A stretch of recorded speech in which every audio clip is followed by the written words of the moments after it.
Alors, c'est parti pour la modification d'un utilisateur, donc d'une ressource qui existe.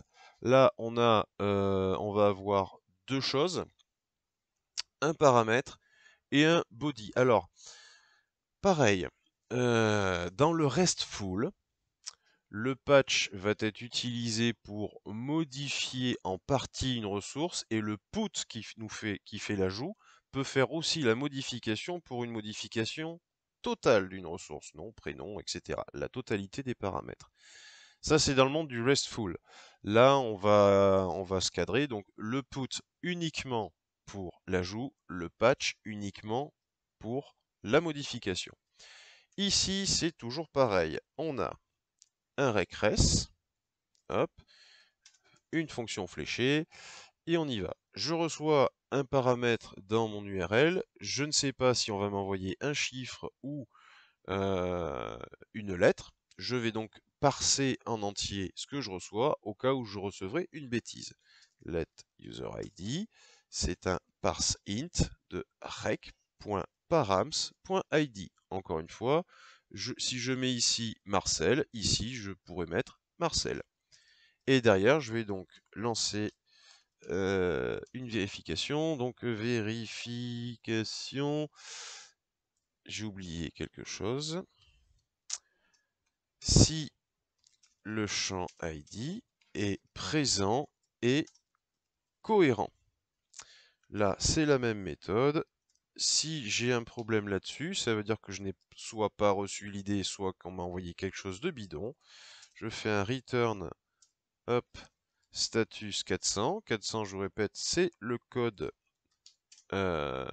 pour une requête mal formée, avec le message missing parameter. Hop, impeccable. Si ici tout va bien, ben, je vais aller me récupérer l'utilisateur. Récupération ou plutôt recherche. Recherche de l'utilisateur. Toujours pareil, je prends mon modèle, je fais un find one.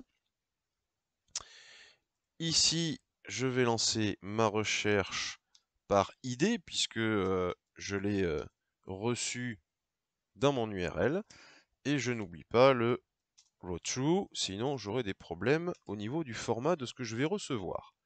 Encore une fois, c'est une promesse, donc un then. Ici, je vais recevoir ça dans la variable user. Et ici, on va vérifier si l'utilisateur existe, parce que s'il n'existe pas, ça ne sert à rien de modifier quoi que ce soit. If user strictement égal à nul, alors je fais un return. Res status, donc 404, ressource introuvable, et je vais préciser en message this user does not exist. Je mets pas le nom parce que je ne sais pas si ici on va m'envoyer le nom à modifier, donc je dis simplement que cet utilisateur n'existe pas. Puis ça évite de transmettre des informations un peu bidons. Si je passe pas là, donc là je vais faire la mise à jour de l'utilisateur. Encore une fois, j'ai utilisé un raccourci.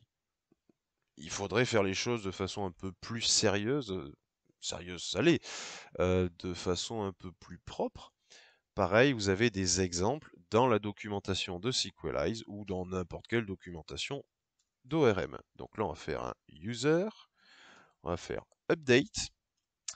J'envoie toujours reg.body parce que je répète que dans l'URL, donc dans les params, j'ai l'idée de l'utilisateur et c'est bien dans le body que j'ai les informations à mettre à jour, soit le nom, soit le prénom, pourquoi pas l'email, etc., etc. Hop, where, donc l'idée va correspondre à user ID, donc l'idée dans la base de données va correspondre au user ID ici que j'ai reçu dans l'URL. Ça c'est bon, et du coup, eh ben, c'est une promesse. Then, je vais recevoir l'utilisateur modifié, res.json, je ne mets pas le statut puisque je vais par défaut envoyer 200. J'envoie le message user update mise à jour. Et évidemment, catch, si ça se passe mal, bah, hein, on va pas s'embêter, c'est toujours pareil. Ça, on l'optimisera. Tac, catch error. Si vous voulez ici, vous pouvez l'envoyer l'utilisateur, hein. Il suffit de faire un data de points et vous transmettez l'utilisateur. C'est pas bien gênant. Donc ça c'est la mise à jour. Et si mon find, hop, ici c'est mal passé, pareil, il faut que je fasse un catch error. Et encore une fois, on se retrouve avec des 20 catch imbriqués. C'est pas super propre. C'est pas ça qu'on fait aujourd'hui, donc on passera à l'optimisation après. Et enfin, le delete qu'on verra dans la vidéo suivante.